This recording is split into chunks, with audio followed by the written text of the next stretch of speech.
This is 10th lecture of the chapter Kinematics for class 11 Physics. Today I am going to start a new topic that is called projectile motion. Projectile motion. Okay, projectile motion. Projectile motion means when a body is thrown in upward direction or in a direction vertical to the earth surface, that is called projectile motion. Means this motion is run under gravity. But now there is a condition for projectile motion. The body, the thrown body or upward movement body should not have its own energy. For example, flying of bird, flying of aeroplane are not example of what? Projectile motion. Throwing a stone, throwing a ball is the example of what? Projectile motion. जो body हम लोग फेंकेंगे, throw करते हैं, ऊपर फेंकते हैं, उसमें खुद का एनर्जी नहीं होना चाहिए. ओके, खुद का एनर्जी नहीं होना चाहिए. हम लोग किसी एनर्जी इनिशियली कोई एनर्जी बाय इनिशियल एक स्पीड देकर उसको भेजेंगे, फिर वो ग्रेविटी का वजह से, ग्रेविटेशनल फोर्स का वजह से धीरे धीरे उस बॉडी का एनर्जी लॉस होके व वेलोसिटी लॉस होके फिर वापस आना है. Okay, that is the example condition of a projectile motion. So here we have to discuss inclined projection. But now to understand this concept, we must know the concept of resolution of vector. Okay, resolution of vector in two components. Already you are taught in vector chapter. Again I repeat. Suppose a body is thrown at a speed u. Okay. Which is make angle theta with the horizontal surface of the earth. Suppose this x-axis, horizontal axis, this vertical axis. A body is thrown at a certain angle theta with initial velocity that is u. Okay. So in this regards, the velocity आपका दो भाग में भाग होगा, क्योंकि एक angle में फेंका है हम लोग. पार्टिकली फेंकने से नहीं होना था. बॉडी अगर देखो, अगर एक बॉडी को हम लोग सीधा स्ट्रेट फेंकेंगे तो थीटा 90 होगा, तो उस वेलोसिटी का सिर्फ पार्टिकल वैल्यू होगा. हॉरिजॉन्टल कंपोनेंट कितना होगा? 0. अगर हम लोग हॉरिजॉन्टली फेंकेंगे सिर्फ हॉरिजॉन्टल मूवमेंट होगा, ठीक है, तो वर्टिकल कंपोनेंट कितना है? 0. अगर पूरा वर्टिकली फेंकेंगे तो क्या होगा? सिर्फ वर्टिकल मूवमेंट होगा, तो हॉरिजॉन्टल मूवमेंट क्या होगा? 0 होगा. बट यहाँ पे हम लोग मिडिल में फेंका है, so we have two component of this velocity. This x component is called u cos theta and vertical component is called u sin theta. Okay, already मैंने वेक्टर में पढ़ा चुका हूँ. एंगल में फेंका है तो we have two component. One is x component, other is what? Y component. Okay, try to understand, otherwise you will face difficult. Suppose this is our x-axis and this is y-axis. A body is thrown at a certain angle. We have to discuss inclined projection. Inclined. Suppose now the body is thrown at v0 velocity. V0. Okay, v0 velocity, and the path will be like this. है ना, body को अगर हम ऐसा फेंकते हैं तो ऐसा आगे गिरता है. एक बॉल को फेंकने से ऐसा आगे गिरता है. This is the path. Okay, this is the path, and this is the theta, angle of projection. This theta is called angle of projection. So this component will be v0 cos theta, horizontal component, and this component would be v0 sin theta. ये क्यों sin theta होता है already मैंने बता चुका पहले भी. Okay, theta का उल्टा वाला साइन होता है, थीटा का डायरेक्शन में क्या होता है? कॉस. ये y एक्सिस में है, इसका डायरेक्शन क्या है? y axis. अभी देखो, अभी हम लोग के पास दो कंपोनेंट हुआ. जिस स्पीड का से हम लोग फेंका था, उस स्पीड का, उस वेलोसिटी का हम लोग के पास कितना कंपोनेंट है? दो कंपोनेंट है. One is cos component, other is sine component. अभी कॉस कंपोनेंट एक्स एक्सिस में है और इसमें ना इसमें आपका जो ग्रेविटेशन फोर्स है वो नीचे लगा हुआ है। और एक बात याद रखना, किसी बॉडी का मूवमेंट का परपेंडिकुलर डायरेक्शन में अगर फोर्स लगता है ना, परपेंडिकुलर डायरेक्शन में अगर फोर्स लगता है तो इस फोर्स ने इस वेलोसिटी को चेंज नहीं कर सकता है, इस वेलोसिटी का वैल्यू को चेंज नहीं कर सकता है, डायरेक्शन चेंज कर सकता है। 90 में अगर फोर्स लगता है किसी बॉडी का मूवमेंट का किसी बॉडी का मूवमेंट जिस डायरेक्शन में हो रहा है उसका 90 डिग्री में अगर आप फोर्स लगाया तो उस वेलोसिटी को चेंज नहीं होगा, डायरेक्शन चेंज हो सकता है। पर यहाँ पे सरफेस है तो इस फोर्स का वजह से डायरेक्शन चेंज होकर मिट्टी के अंदर तो नहीं जा सकता है, तो इसलिए इस फोर्स का यहाँ पे कोई रोल नहीं है। इसलिए दिस कंपोनेंट, अगर किसी कंपोनेंट का ऊपर रिजल्टेंट फोर्स अगर जीरो है, यहाँ पे फ्रिक्शन को हम लोग नेग्लेक्ट कर रहे हैं, फ्रिक्शन फोर्स को नेग्लेक्ट कर रहे हैं, तो अगर जीरो है that component is called uniform. लेकिन प्रैक्टिकली यूनिफॉर्म नहीं होगा, फ्रिक्शन फोर्स होगा, बट इसको ना respect to gravity we will call this uniform component, uniform velocity. And ये जो कंपोनेंट है ऊपर में जो डायरेक्शन है इसका जस्ट ऑपोजिट डायरेक्शन में ग्रेविटी लगा हुआ है, gravitation force just opposite to this component. ये कंपोनेंट सिर्फ ऑपोजिट में लगा हुआ है। तो ये कंपोनेंट देखो, ये जो फोर्स है, ग्रेविटेशनल फोर्स है, ये कंपोनेंट का वैल्यू को धीरे धीरे कम कर देगा क्योंकि ऑपोजिट में लगा हुआ है। सो ये वैल्यू चेंज होते जाएगा, डिक्रीज होते जाएगा। That's why this component is called non uniform, non uniform, non uniform. Okay, y component here, vertical component is non-uniform and horizontal component is what? Uniform.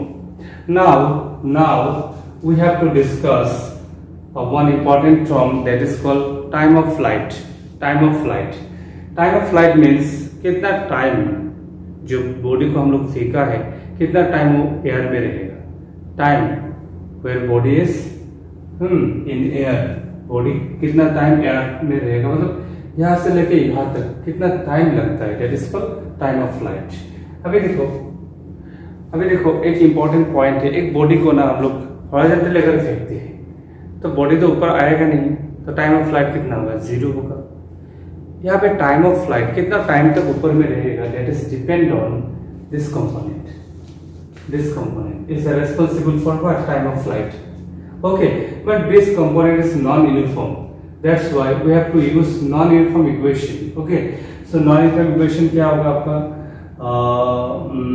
s is equal to हम लोग time of flight के लिए s is equal to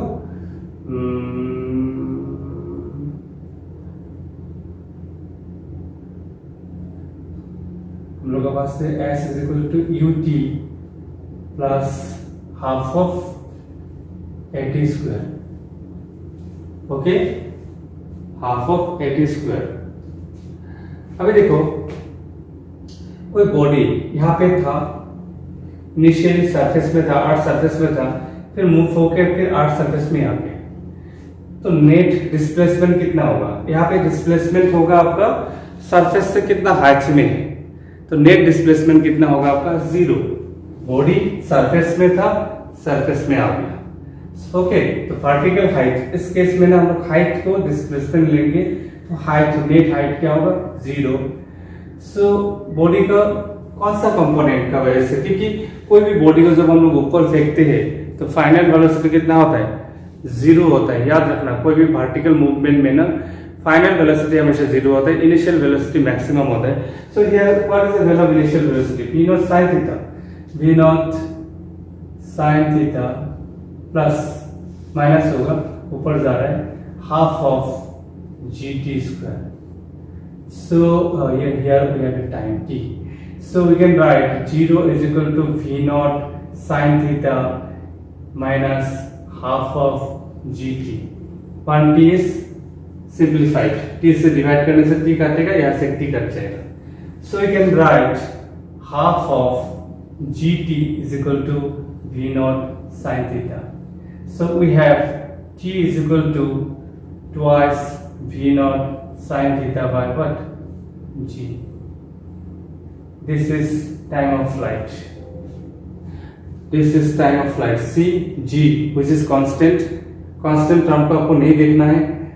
initial velocity ज्यादा होगा तो ज्यादा ऊपर तक जाएगा, सो टाइम ऑफ फ्लाइट ज्यादा होगा. थीटा ज्यादा होने से देखो, थीटा अगर 90 है, 90 मतलब सीधा फेंको तो टाइम ऑफ फ्लाइट क्या होगा? मैक्सिमम, काफी टाइम तक ऊपर रहेगा.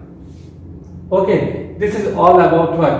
Particle component. More the particle component, more will be the what? Time of flight. So questions is come directly from formula. Okay, so you have to know, you have to remember the formula, but it is very difficult to remember the formulas because you will get large number of formula. That's why now try to develop a concept that how we can derive the what formula. Maybe तो कहीं से नहीं देख रहा हो, maybe खुद का मन से derive कर रहा हो, तो derive करना आना चाहिए. अगर भूल भी गया ना formula, देन इतना कैपेसिटी होना है अपना कंसेप्ट यूज करके कि अपना फॉर्मूला को डिराइव कर सकते हो, तभी जाके कुछ होगा, otherwise it will very difficult. So now we got it. What we got? Time of flight. Actually it is divided by capital T is equal to what? Twice v not sin theta by g. Okay, so next we have to discuss about maximum vertical height. This is called actually maximum vertical height, h. Body कितना height तक उठेगा, कितना height ऊपर जाएगा. Obviously बात है, height, how much height it will reach, that is depend on what?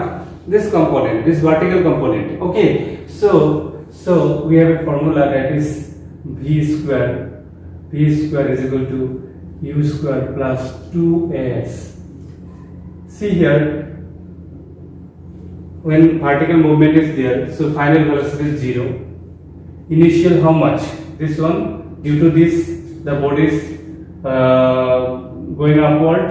Okay, so v naught square sin square theta minus, because gravity के against में जा रहा है तो this sign will be minus. मैंने ये ऑलरेडी मोशन अंडर ग्रेविटी में पढ़ा चुका हूँ. सो 2 g का जगह, a का जगह g होगा, s का जगह क्या होगा? h. So 2gh is equal to v naught square sin square theta. So h would be how much? V naught square sin square theta by 2g. This is what? Maximum vertical height. V naught square sin square theta 2g. Okay, directly you will get the question from here. Next we have to see maximum horizontal range. Body यहां से लेकर यहां तक जो आ रहा है ना, this is called range. This range is denoted by r, capital R. Okay, now what is the reason behind this range? This component v naught cos theta, but which is uniform. देखो, it was non-uniform, that's why in both case regarding time of flight and regarding maximum height we used non-uniform equation, because this is non-uniform component where acceleration is there. Here in this regards, acceleration is what? Acceleration due to gravity, g. In place of a, small g is written. Okay, but in this case, horizontal case, the component is uniform, so we have to use uniform component. So uniform equation. So only one equation is there in case of uniform motion, that is s is equal to vt. So here in place of s I will write r, because range is denoted by r, and in place of v, who is the responsible? V naught cos theta, this component. And in place of time, see, when body reach here, so this range for range time and for time of flight, that will be what? Same, because body is same. Okay, so time is, that is t, 2 v naught what? Sin theta by what? G. So I can write r is equal to v naught into v naught square 2 sin theta into what? Cos theta by g. So I can write r is equal to what? v naught square into sin 2 theta by g. Why? In place of you got a trigonometric formula 2 into sin theta into cos theta means sin 2 theta. So this is the formula of what? Range. Okay, so we have three formula here. Max time of flight, maximum vertical height, third is maximum horizontal range. See here g is constant. Suppose initial velocity is also constant. When theta is equal to 45 degree, then 2 into 45 it will be sin 90, and the value of sin theta is maximum when theta is 90 degree. So at theta 45, when theta is equal to 45, the maximum range will be what? Range will be maximum. This question is asked in entrance कि maximum range कब ज्यादा होगा? जब theta, कोई body को हम लोग 45 degree में फेंकते हैं। से पुराना जमाना में जो वार होता था, जो चुंग वगैरह फेंकते थे, कितना डिग्री में फेंकते थे? 45 डिग्री। ठीक है, जितना 45 डिग्री में फेंकने से रेंज क्या होता है? Maximum. Okay, maximum. This is one of the important point. Okay, and from here you will get numerical question also. R और एच के बीच में क्या रिलेशन होगा, इसको आप निकाल के देखो. फॉर्मूला बेस्ड है सब कुछ. और मान लेते हैं कि रेंज एंड हाइट सेम है, then what will be the value of theta? Let me see. This question is frequently asked. Suppose now you are given a condition that maximum horizontal range and maximum height is same. Then what is the value of theta? Now see, we have range that is v naught square sin 2 theta by g is equal to v naught square sin square theta by what? 2g. Means you are given range is equal to what? Height. You are given it. Okay, so see, we can cut this g and g, v naught square. In place of sin 2 theta, we can write 2 sin theta into cos theta. You have to know this, very very important. Is equal to what? Sin square theta, we can write sin theta into sin theta by 2. So sin theta cancel, and 2 is shifted in this side, then it will be 4. 4 is equal to how much?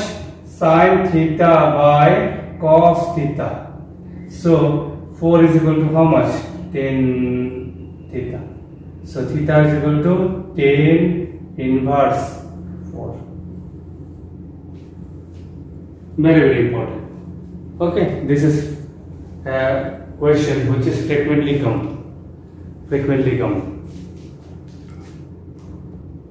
So in this projectile motion we have to discuss lots of concept. आप लोगों को mainly मैं basic overview दे रहा हूँ. देखो, without basic आप deeply नहीं जा सकते हो, तो जितना हो सके बेसिक को पहले अंडरस्टैंड करो, प्रैक्टिस करो, फीलिंग्स लाओ. फिजिक्स को जब तक आप फीलिंग्स नहीं लाओगे कमांड नहीं होगा. ठीक है, बहुत सारे स्टूडेंट मेरा एक्सपीरियंस में बात पहले केमिस्ट्री पसंद करते हैं, बाद में देखा है जब डीपली पहुंच जाता है तो फिजिक्स बहुत अच्छा लगने लगता है.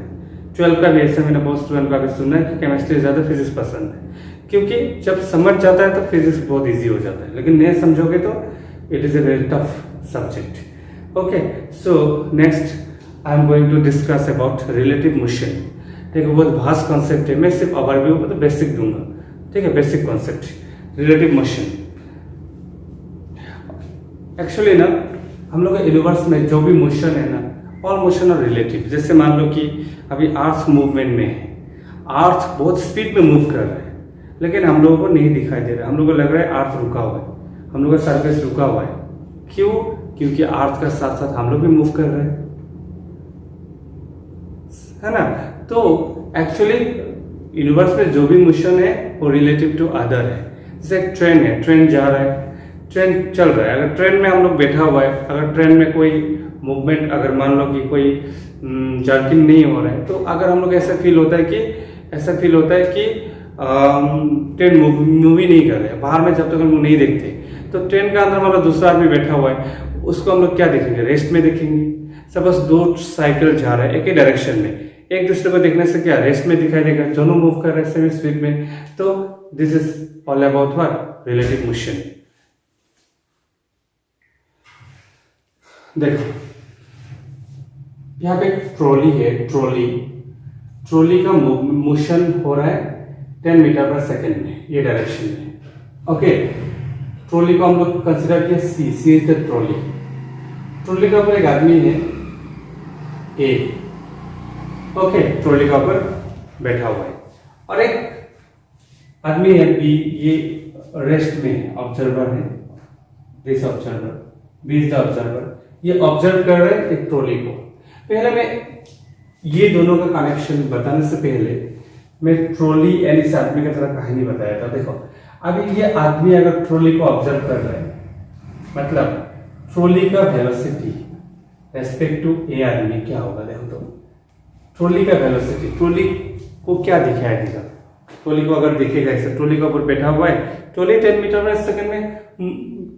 सेकंड में मूव कर रहा है, लेकिन आदमी भी उस ट्रॉली में है। तो ट्रॉली को अगर आदमी देखेगा तो उसका वेलोसिटी कितना मिलेगा, मतलब ट्रॉली सी है, ट्रॉली का वेलोसिटी रेस्पेक्ट टू ए कितना होगा हम लोग को निकालना है।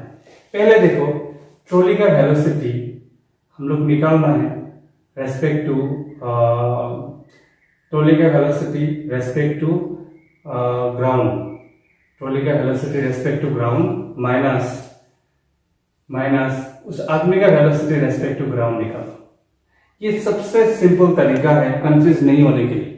ट्रॉली का स्पीड रेस्पेक्ट टू ग्राउंड कितना है, वेलोसिटी 10 मीटर पर सेकेंड, उस आदमी का भी स्पीड रेस्पेक्ट टू ग्राउंड कितना है 10 मीटर पर सेकेंड, तो कितना आएगा 0।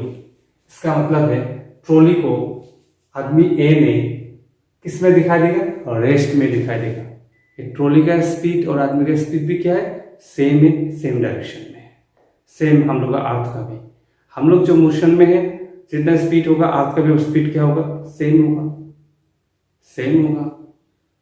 तो हम लोग अर्थ को क्या दिखाई दे रहे हैं, रेस्ट में दिखाई दे रहे हैं।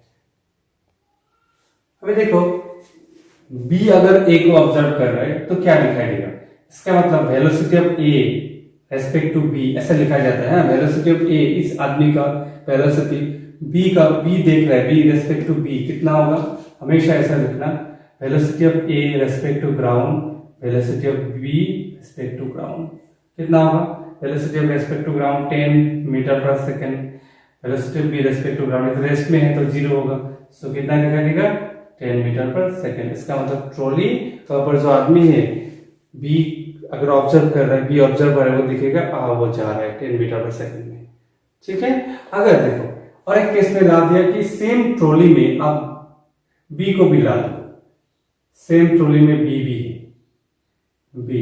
अभी देखो अगर ए का वेलोसिटी रेस्पेक्ट टू बी यानी क्या होगा, velocity of A respect to ground minus velocity of B respect to ground, तो कितना होगा 10 मीटर पर सेकेंड माइनस 10 मीटर पर सेकेंड कितना होगा 0। इसका मतलब दोनों ट्रॉली में है तो हमेशा एक दूसरे को किस में दिखाई देगा, रेस्ट में दिखाई देगा। ओके, तो थोड़ा बहुत मैं रिलेटिव वेलोसिटी का कॉन्सेप्ट बताते जा रहा हूँ और एक दो एग्जांपल दूंगा, ठीक है। लेकिन जब स्कूल्स वगैरह खुलेगा तो हम लोग विल डिस्कस डिटेल्स, तब तक अब पैसिव ओवरव्यू ले लो। एक बात याद रखना, रिलेटिव मोशन में ऑब्जर्वर का पोजीशन ऑब्जर्वर का ऊपर बहुत इंपॉर्टेंट, ऑब्जर्वर बहुत यहाँ पे इंपॉर्टेंट होता है। देखो यहाँ पे इन दिस केस ये जो आदमी है वो 10 मीटर पर सेकेंड में डायरेक्शन में जा रहा है, सेम डायरेक्शन में बी आदमी पीछे है बट 20 मीटर पर सेकेंड में जा रहा है। अभी देखो अगर ए को बी ने ऑब्जर्व कर रहा है, the velocity of relative velocity of A respect to B, तो क्या होगा, देखो थोड़ा फील लाना जरूरी है, यहाँ पे फील लाओ थोड़ा सा। अभी मैं यहाँ पे लिखूं velocity of A respect to ground minus velocity of B respect to ground, तो ये कितना है 10 मीटर पर सेकेंड माइनस 20 मीटर पर सेकेंड, 20 दोनों ये डायरेक्शन में जा रहे हैं 20 मीटर पर सेकेंड, सो कितना होगा माइनस 10 मीटर पर सेकेंड, माइनस 10 मीटर पर सेकेंड, ठीक है। अब ध्यान से सुनना है इसको, आपको फील होना है इसमें। जैसे मान लो कि आप एक कार में जा रहे हो और एक कार आपका आगे है, ठीक है। सो कार थोड़ा सा आगे है, वो थोड़ा स्लो जा रहा है, आपका कार बहुत फास्ट में जा रहा है, ओवरटेक होने जा रहा है। ओवरटेक होने जा रहा है कि पीछे का कार में बहुत ज्यादा स्पीड होगा। ध्यान से बाहर में नहीं देख के सिर्फ कार में अगर आगे वाला कार को अगर आप देखोगे तो लगेगा वो पीछे आ रहा है, कि आपका स्पीड ज्यादा है, लग रहा है कि आप पीछे आ रहे हैं। जब फील करके देखना तो लगेगा वो पीछे आ रहा है। ऐसा कब होता है? जब दोनों कार सेम डायरेक्शन में जा रहा है, पीछे वाला का स्पीड ज्यादा है, आगे वाला कम है, वो लग रहा है पीछे आ रहा है। तो रिलेटिव वेलोसिटी कितना है? -10 मीटर पर सेकेंड। मतलब ये v ने इसको क्या दिखेगा, वो पीछे 10 मीटर पर सेकेंड में आ रहा है। अभी देखो इसी केस को अगर थोड़ा ध्यान से अगर देखें तो अगर a ने b को देखेगा तो क्या होगा? Velocity of v respect to a। मतलब a ने आगे वाला गाड़ी का जो आदमी है, आगे वाला आदमी है, पीछे मुड़ के देखेगा तो b को क्या दिखाई देगा? तो क्या होगा? Velocity of what? v respect to ground minus velocity of a respect to ground. So this is 20 meter पर सेकेंड, दिस इज 10 मीटर पर सेकेंड। सो क्या होगा? ये हो जाएगा 10 मीटर पर सेकेंड। इसका मतलब है आगे वाला गाड़ी, जो आगे वाला आदमी है, वो पीछे दिखेगा तो वो लगेगा वो 10 मीटर पर सेकेंड में आ रहा है। ये डायरेक्शन में पॉजिटिव हो जाता है, वो आ रहा है, खुद को लगेगा रेस्ट में है, वो आ रहा है, इसे लगेगा। अगर दोनों का स्पीड अगर सेम है तो उसका पोजीशन चेंज नहीं होगा, पीछे वाला भी आगे वाला दिखेगा तो कोई पोजीशन चेंज नहीं है जैसे लगेगा। Okay, this is one of the important concept. ये जो कॉन्सेप्ट मैंने बताया इसको आप फील करना। Okay, very very important. So relative motion का बहुत सारा कॉन्सेप्ट होगा और बहुत सारा क्वेश्चन होगा। So just take the overview, take the basic concept. Later on we will discuss lots of numerical question. And next video I am going to start Newton's law of motion, जो कि सबसे ज़्यादा conceptual है और important है और interesting है। पूरा यूनिवर्स इस लॉ में चलता है। ओके, अभी काफ़ी इंटरेस्टिंग टॉपिक आने वाला है। लेकिन अभी जो काइनेमेटिक्स भी पढ़ा है, ये भी लेकिन बहुत इंपॉर्टेंट है ना, कि बेसिक फंडामेंटल है, बेसिक मोशन का बारे में आपको हमेशा याद रखना है। एक्सेलरेशन जहाँ पे होता है ना, वहाँ पे थोड़ा सा दिक्कतें होता है। एक्सेलरेशन हो रहा है मतलब क्या है? हर एक सेकंड में वेलोसिटी क्या हो रहा है? चेंज हो रहा है। और वेलोसिटी चेंज होने का पीछे कौन है? फोर्स। वही हम न्यूटन लॉ में हम लोग पढ़ेंगे। Cause of kinematics, cause of dynamics, मतलब मोशन का रीजन को हम लोग पढ़ेंगे मेनली। ओके।